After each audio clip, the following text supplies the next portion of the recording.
his fiancée, he's not thinking about the Green Bay Packers. Hell yeah, Aaron Rodgers can stay home. The fact that Aaron Rodgers might not play this year is, I can't fathom. I'm going to enjoy the hell out of this week, and then I'm going to get back to working out and figure things out in a couple weeks. Under my reign too, my palace you came. I bow down to your highness cause you know I'm the king.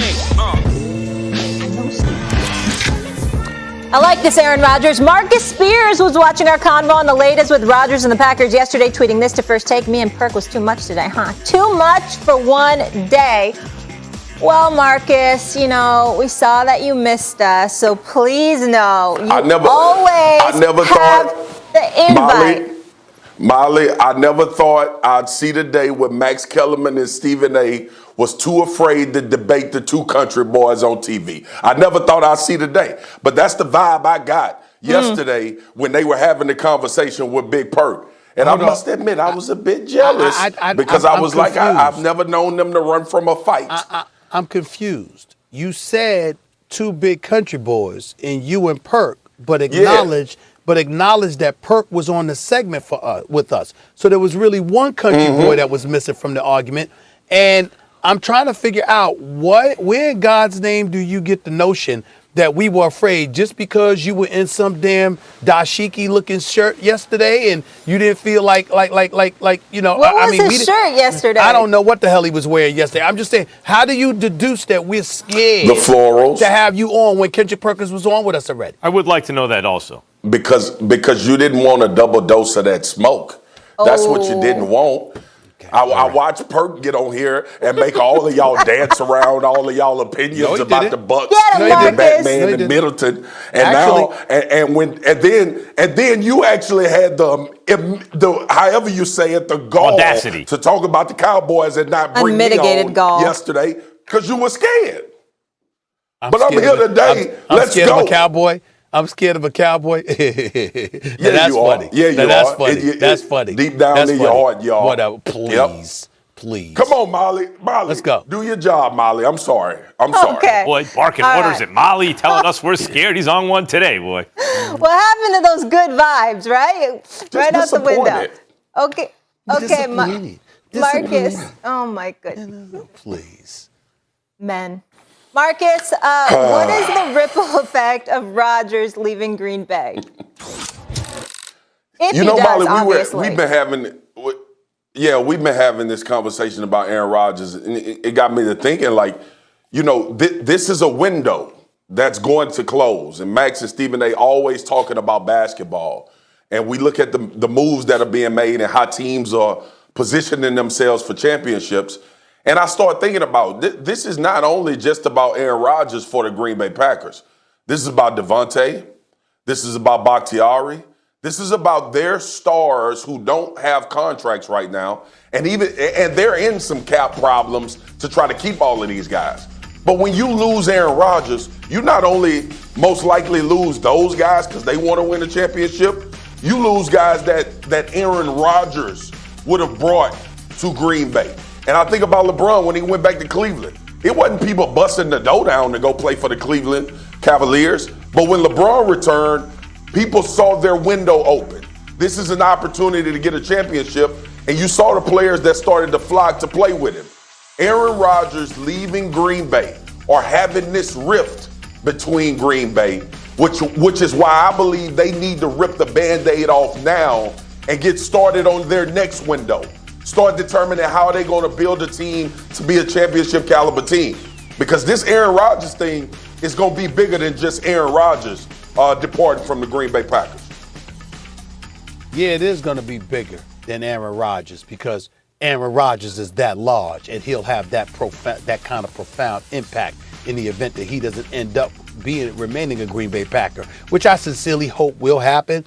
Although I doubt it will. They ain't stupid, so they don't want to lose him. He's probably going to stay on board because he doesn't want to retire, and they've made it very, very clear they're not willing to unload him. But let's understand what that means. Let's put this in its proper perspective. I want everybody to understand this. That's essentially the Green Bay Packers saying, we don't give a damn that you don't want to play with us. You don't want to play for us. You don't want to be here. We don't care. We're going to use you up because you're under contract for us. We have your rights. We don't give a damn what you say. We don't care that you're miserable and you don't want to be here, because Adam Schefter went on his podcast and reminded the world Aaron Rodgers does not want to be a Green Bay Packer. They don't care. So I want NFL players everywhere to understand this is an organization that basically is proving everything we've been saying about how they've treated Aaron Rodgers for years. They don't care about how he feels. They don't care about what he wants. They don't care about what he thinks he needs in order for him to be happy. They don't care.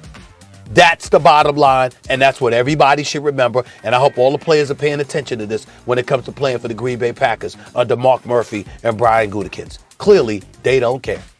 We're talking what the ripple effect would be if Rodgers left. You know where my mind goes, guys? Vegas. My mind goes right to Vegas. And I'm not talking about the odds. I'm talking about the AFC West. Do you know how gangster the AFC West would be if Aaron Rodgers goes to Denver, which I think is the most likely place?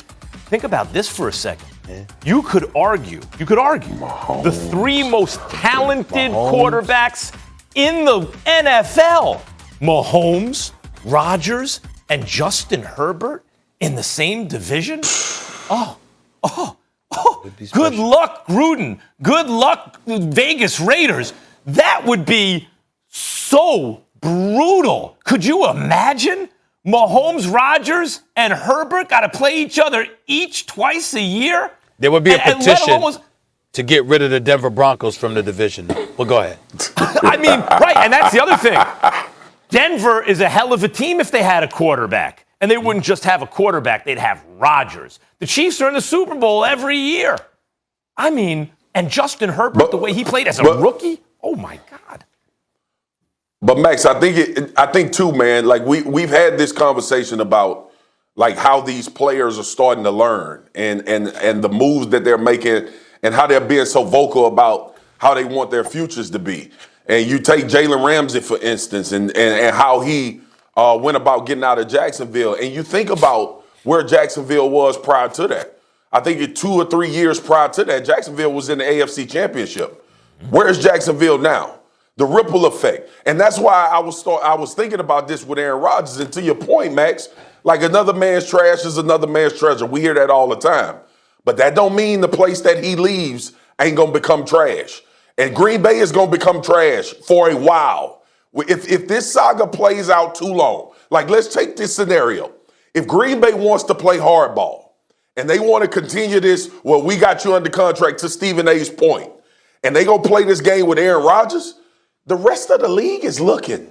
The rest of everybody in this league is looking. You better hope that these draft picks that you have turn into really good football players, because most teams are comprised of veteran guys. When you talk about championships, there's veteran guys. There's guys that's been around this league for a long time. Take what Tom Brady did, for instance. It was dudes beating the door down to go to Tampa because they knew that it was a high possibility that they would have a chance to play in the Super Bowl. Even though we've talked and lamented about Aaron Rodgers and what Green Bay hasn't done for him to set him up in position of Super Bowl, and I don't feel the same as everybody else. The bottom line is a lot of these guys, Preston Smith, Zadarius Smith, you think about Devontae contract coming up, Bakhtiari, one of the top offensive linemen in the league. This cupboard is going to be bare in Green Bay. And I know Aaron Rodgers is responsible for a lot of the things that were successful, obviously, and where this team had the potential to go. We still talking about Green Bay as a potential Super Bowl contender and even playing in the game if Aaron Rodgers returns. But if Aaron Rodgers leaves, or if they play this hardball game and Aaron Rodgers stays at home and decides that he's never going to play with Green Bay again, which I think he will, the Green Bay Packers better be thinking about damn Jordan Love. They better be thinking about making sure that the guys in that locker room, in that organization, that they have a chance to re-sign or have a chance to be on their team going forward, that they do everything in their power to keep them. because everybody's looking at this Aaron Rodgers situation, and it's not about the NFL. Well, it's about how the Green Bay Packers are going to handle it, which is going to determine a lot of veteran players decide if they want to play there or not. Well, Marcus Spears, first of all, I appreciate your astute take. It was eloquently stated, very astute, very on point. I just want to add that it's amazing the take that you had, because weeks ago, when I said those exact same things, you were in an uproar at Max